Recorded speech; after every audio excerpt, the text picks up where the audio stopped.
Hey friends, if you wish to fix Sppsvc.exe high CPU usage on your Windows 11 computer, then please watch this video. I will guide you through the resolutions. So first of all, search for services in the Windows search bar and open services, and then scroll down to the software protection service. Okay, right click on it and then you can start it. The next solution will be to update Windows.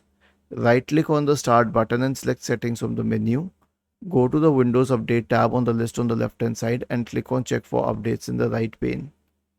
The next solution is a malware scan, so search for MRT in the Windows search bar and click on MRT to open the malware removal tool. Click on next, select full scan, click on next and then let it run through. And the last solution is a system restore.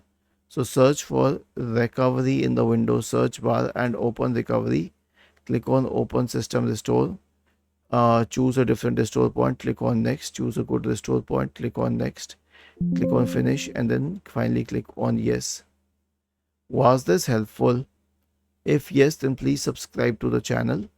If not, then let us know in the comment section of the video on how we could help you further.